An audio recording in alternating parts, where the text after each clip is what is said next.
So in this next tutorial we're going to look at using the sweep feature. Now the sweep feature is a useful tool for creating a solid 3D shape that's quite organic or quite irregular. So take this posable lamp here as an example. Imagine you wanted to create a 3D CAD design for this lamp and you wanted to create the bendable neck element of it, which is obviously quite an irregular shape. So the sweep feature is useful for this. You can also use it to create sort of pipes and tubes and shapes like that. So as before, when we're using Creo, we always need to select our working directory. So we select the working directory and set it as the folder where you want the work to be saved by left clicking on it once and then clicking OK. And then we go to new part, and then we're going to give this part a name. Again, if we leave a gap in the name, we need to use an underscore.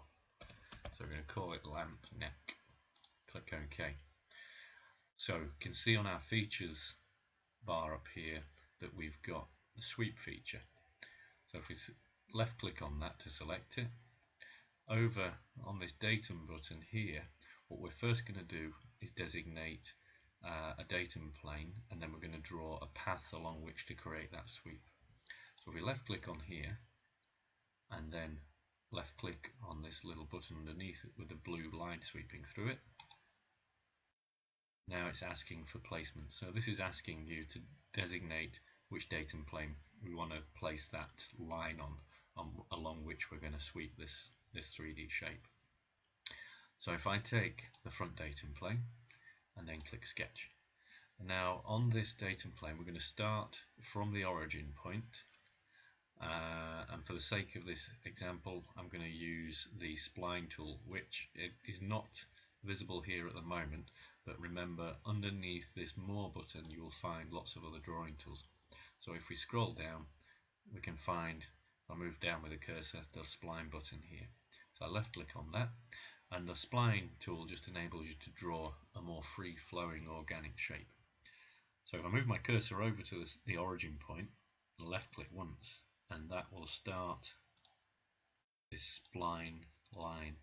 And if I just left click at various points and then double click when I want to end, there we have the path along which we're going to sweep a shape. Okay, so now we're happy with that, we click OK. What we need to do next is click on this little play button. It's going to resume where we last left off. Now what we have here at this stage, it's asking where we want to start this sweep from. Now we're going to want to start it from this origin point here. At the moment you can see it's wanting to start from the other end. So if we just left click on that arrow once, it will revert to the opposite end of the line. Okay, so we left clicked on it once, and now the little pink arrow is on this end of the line. Now we're going to create the sweep section. So this is the shape that we want to sweep along this line. So we click on the create or edit sweep section button, and now it flips around our datum planes, but don't worry too much, it shouldn't be that confusing. But basically we're going to draw the shape that we want to sweep along that path starting from this origin point here. So it's where these two pink lines intersect with one another.